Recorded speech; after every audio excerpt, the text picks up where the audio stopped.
AQA Islamic Foundation.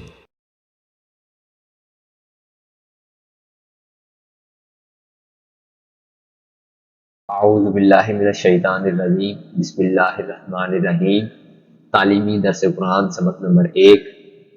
مفسرین قرآن کریم کا عمومی طریقہ یہی ہے کہ سورہ بقرہ یعنی قرآن کریم کی تلاوت یا قرآن کریم کی تفسیر سے پہلے استعاذہ اور تسمیہ یعنی اعوذ باللہ من الشیطان الرجیم اور بسم اللہ الرحمن الرحیم کا بیان کرتے ہیں۔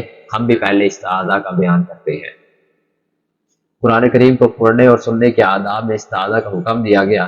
قرآن کریم کو ہاتھ لگانے اور چھونے کے لیے خود قرآن کریم میں حق تعالیٰ کا ارشاد ہے، لا یمتہ الا المطہرون، پارہ نمبر 27 سورہ واقعہ، یعنی اس قرآن کو نہیں چھوتے مگر پاک لوگ۔ طہارت و پاکی کے بغیر اور وضو قرآن کریم کو ہاتھ لگانا جائز نہیں، یعنی جو شخص ناپاکی کی صورت میں ہے یا باوضو نہیں ہے قرآن پاک کو نہ چھوئے، جائز نہیں دیا گیا ہے۔ اسلام میں قرآن پاک میں واضح حکم ہے۔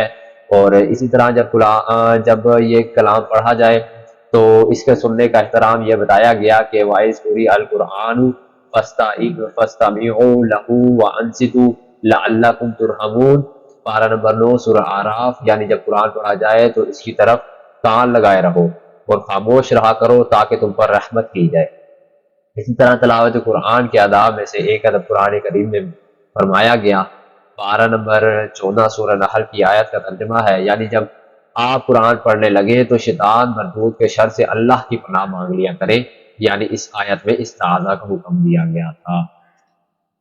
استعاذہ عربی زبان کا لفظ ہے، اس کے معنی ہے پناہ چاہنا، پناہ مانگنا، پناہ میں آنا، اور قرآن کریم کی اصطلاح میں استعاذہ اعوذ باللہ من الشیطان الرجیم کو پڑھنے کو کہتے ہیں۔ استعاذہ یعنی اعوذ پڑھنے کا نتیجہ یہ ہوگا جو خود حق تعالیٰ نے استعاذہ کا حکم والی آیت سے آگے ارشاد فرمایا، یعنی انہ لیس لہ سلطان علی الذین آمنوا علی ربہم یتوکلون، پارہ نمبر 14 سورہ نحل۔ اس کا یعنی شیطان مردود کا زور نہیں چلتا ان پر جو ایمان رکھتے ہیں اور اپنے رب پر بھروسہ رکھتے ہیں، یعنی جس نے اللہ پر بھروسہ کیا اور اس کی پناہ ڈھونڈی اس پر شیطان زور سے حاوی نہیں ہو سکتا۔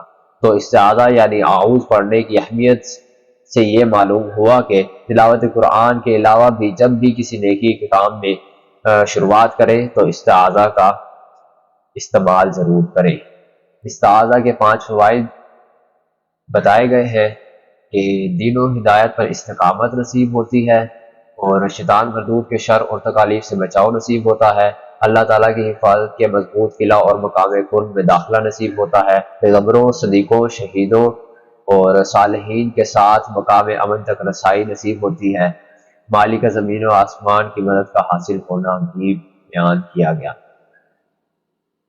اس لیے انبیاء کرام بھی ہمیشہ کسی بھی نیک عمل سے پہلے یا قرآن کریم کی تلاوت سے پہلے استعاذہ کیا کرتے تھے۔ فرشتوں اور شیطان کی حقیقت، اللہ تعالیٰ نے جب اپنی قدرتوں کو آشکار کرنا چاہا تو اس نے سب سے پہلے نور کو پیدا کیا۔